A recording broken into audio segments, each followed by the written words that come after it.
Please go ahead. Yep. Thanks, Devang. We are Classie. That's the name of the company, Classie AI. And we believe that if you're deploying agents in production, you have to actually supervise them in real time. So this is the team. I'm the CEO, and I'm a NVIDIA alum. 7 years there. I used to work for, I think, Gary Hickok and then Jonah. After that, I did a couple of startups, moved over to Google, built a lot of data center machinery, some good hardware software co-design there. TPU architecture and design, the algo systems that power YouTube, and a bunch of networking machinery. Lawrence is also NVIDIA alum, and he then went to VMware, and for the last 10 years has been doing some really interesting work in AI in a couple of different startups. Tian is a PhD from Stanford. We worked together at Sampanova, where I was managing everything from like chips to Kubernetes. And his boss, Kunle, he's a professor at Stanford, and this would be our third collaboration. He's also a co-founder and founding advisor. And finally, on the call here is joining me is Warren Ponder. He's a VP of product, previously CPO of ACM Security, built virtual desktop initiative, went at VMware, and I think he partnered pretty closely with Jeff Brown, who's a sponsor of this thing. So, so we're a very early stage pre-revenue company. We raised a pre-seed safe round of about 2.3 million. And you know, I think we were talking to Devang at the time when the safe round was going on. I'm happy to extend that if people here want to participate. We've I'm sorry, is that a question for me, Shilpa? Or I'll forward it to Bill. Yeah. Okay. We've got an MVP which is ready because we started sort of like building before we raised the round. We have 8 engineers on board full time, and we're just about beginning to engage with customers. So customer introductions who are building agents would also be very welcome. Okay, so our thesis is that agents are like people. And anyone who's actually, told a bunch of people, trained them on what to do and put them out in the field knows that they're always going to do things a little bit differently. And hence this, we provide feedback, coaching, etc., to sort of have their functions sort of be within norms. And agents are like that. It's the name, right? They have agency. And one of the things which actually distinguishes them from previous tooling that we've built is that they exhibit variable behavior. They can spin up new functions in response to prompts and do things which you wouldn't have actually expected, during pre-testing. So when we, talk about this stuff with a bunch of people who are thinking in enterprises who are thinking of deploying Gen AI and Agentic AI apps, right? We talk to them like 50, 60 conversations, but most of it boils down to common sense, right? Essentially, to be able to deploy these things in production, you want to be able to explain their actions, because if you are not able to explain their actions and they do something wrong, you incur all this liability and compliance. The second thing is data is an enterprise's greatest asset, but in the hands of agents can become its greatest liability. Because when data is picked up by agents and transformed through LLMs and passed on through the agentic workflow, it loses all permissioning and lineage. And that's a real problem. And we found a way to actually solve that using some really tiny language model primitives. And finally, you want to be able to control their behavior. You don't want them deleting entries in your database, randomly. And so being able to put all this stuff together, we realized, right, the infrastructure for this needs to be almost a fusion of the old SaaS observability, as well as sort of like what people would consider as security. Because essentially, from within agents are variable, you want to sort of like keep them on the straight and narrow. It's not just about them sort of like being maliciously attacked from the outside. And what this results in is the need to inspect this really high bandwidth amount of traffic, which is data feeding agents, which are then sort of in data streams feeding other agents. And so we brought all that stuff together. We call it AI supervision, right? And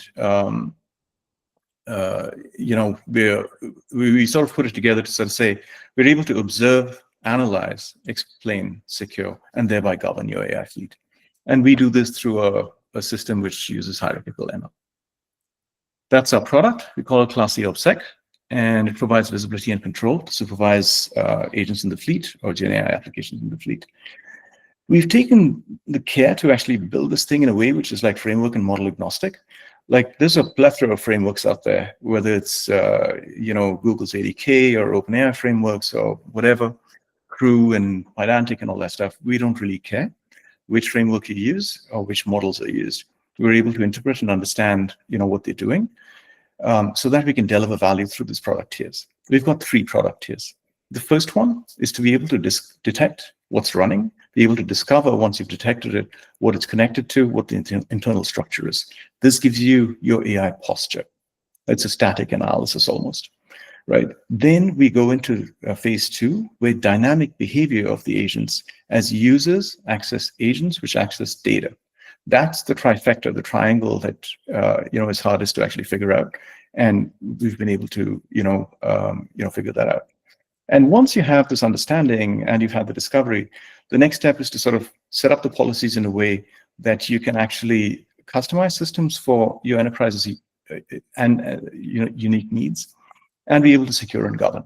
And that's our 3 tier.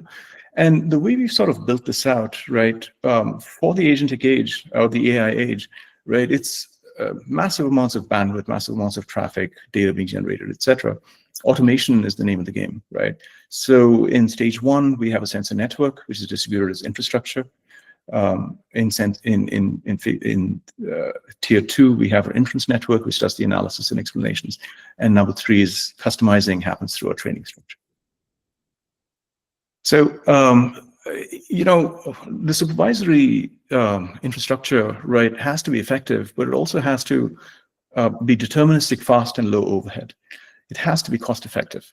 Especially at Google, total cost of ownership was like beaten into us, right? So we've taken care to actually make this, build a tiered sort of ML system in a way that the bulk of the compute, the bulk of the ML compute actually is able to run on CPUs, so that they can be spun up in the data plane next to where the data lives as Amazon Lambdas or Google Cloud Functions, which are really easy to scale, right? And then, of course, the training systems and more sophisticated models, will use GPUs.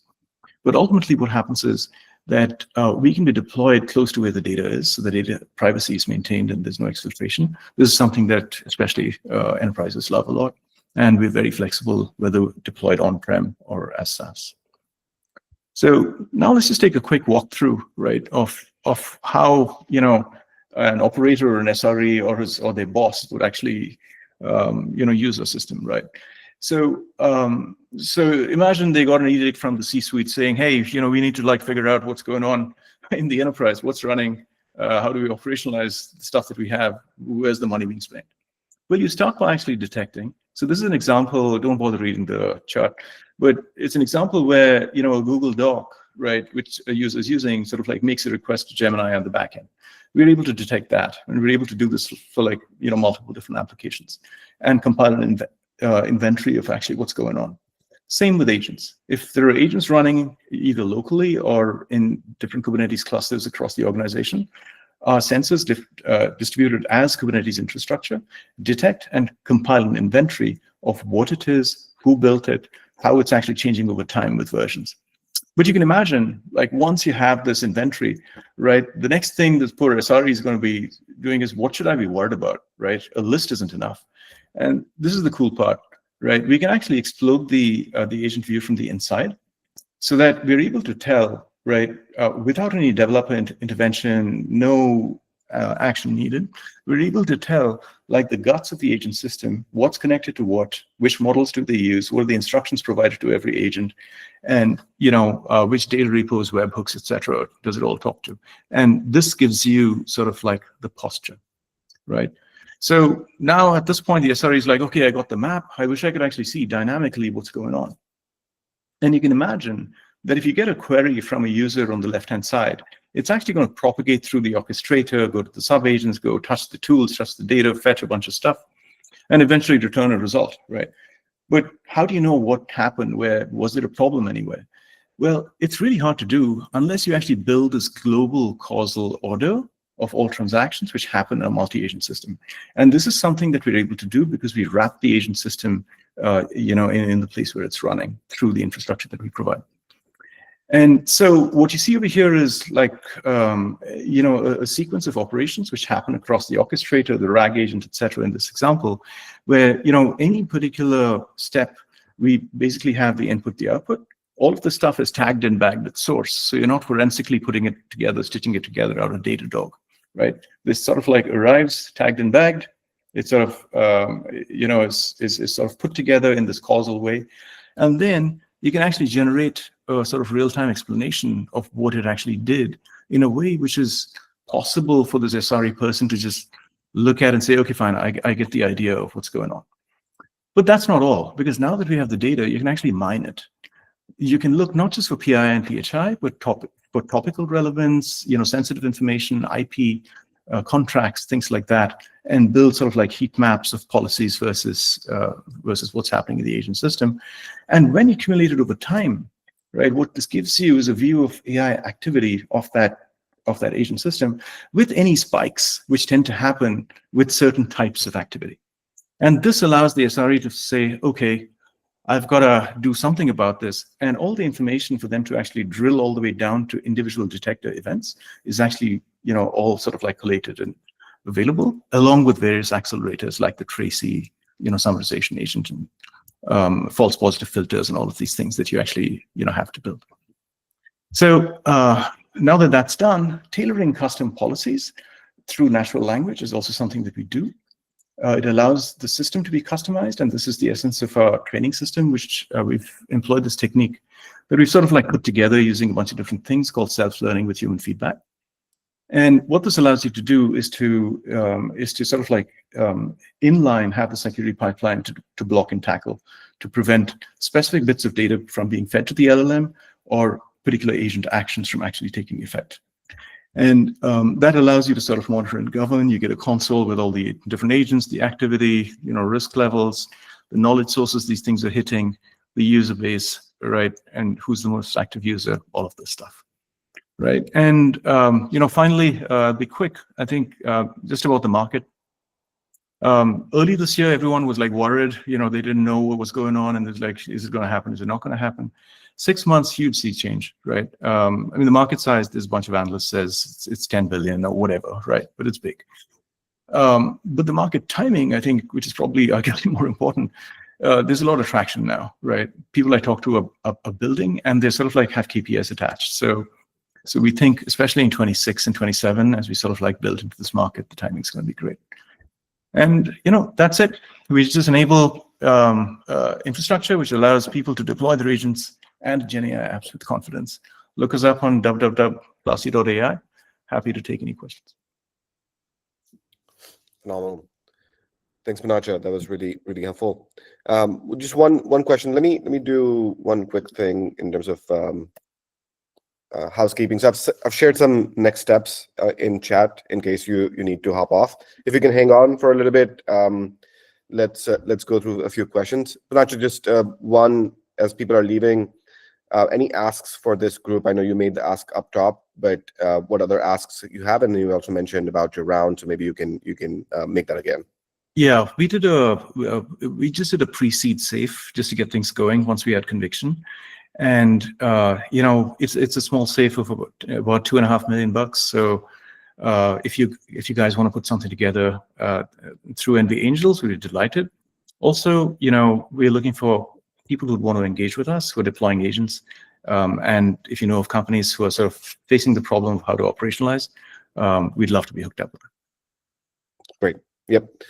And then, Poonacha, just coming back to Classie, is there a certain type of use cases that are more fitting to agent OPSEC, or are you seeing this across the board? Or maybe flipping the question again is, what type of use cases are you seeing adopted in the enterprise level, especially for agent use?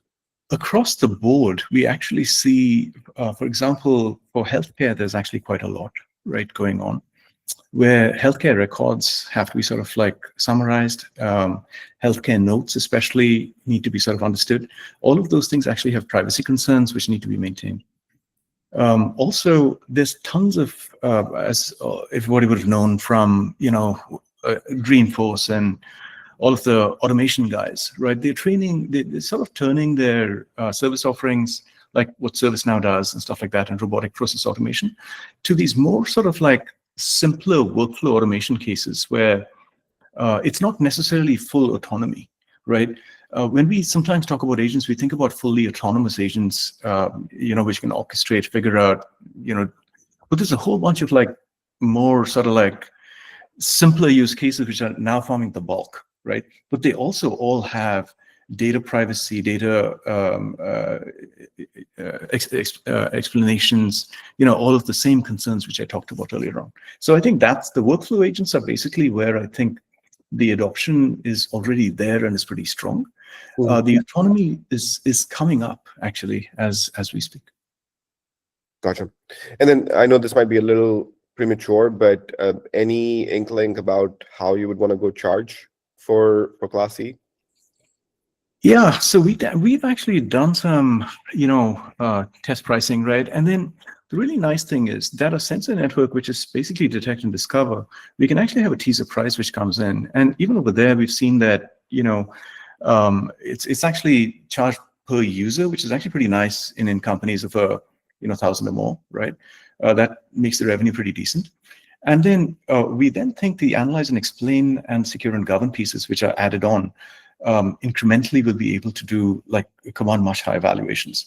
The main thing is to sort of be able to get in with detect and discover, and then sort of like increase ACV as you kind of go. But having 100K extending to $1 million ACV for a medium-sized corporation doesn't seem like a unachievable target in this space. Gotcha. This is great, folks. If you have more questions, feel free to put them here. And again, I'll collect the recordings and then I'll share them out. I'll collect the materials, share them out, and then also similarly interest, and then connect back with Poonacha, yourself, Bill, and Iman. But folks, thanks again for joining. It seems like we've had a pretty engaging conversation across 3 very different type of startups. So excited to see how we can help them: capital, advisory, support, introductions. And it's so exciting to see NVIDIA alums and associates kind of going out and building the stuff. Thanks again to Iman, Bill, and Poonacha for being here today. Thanks very much.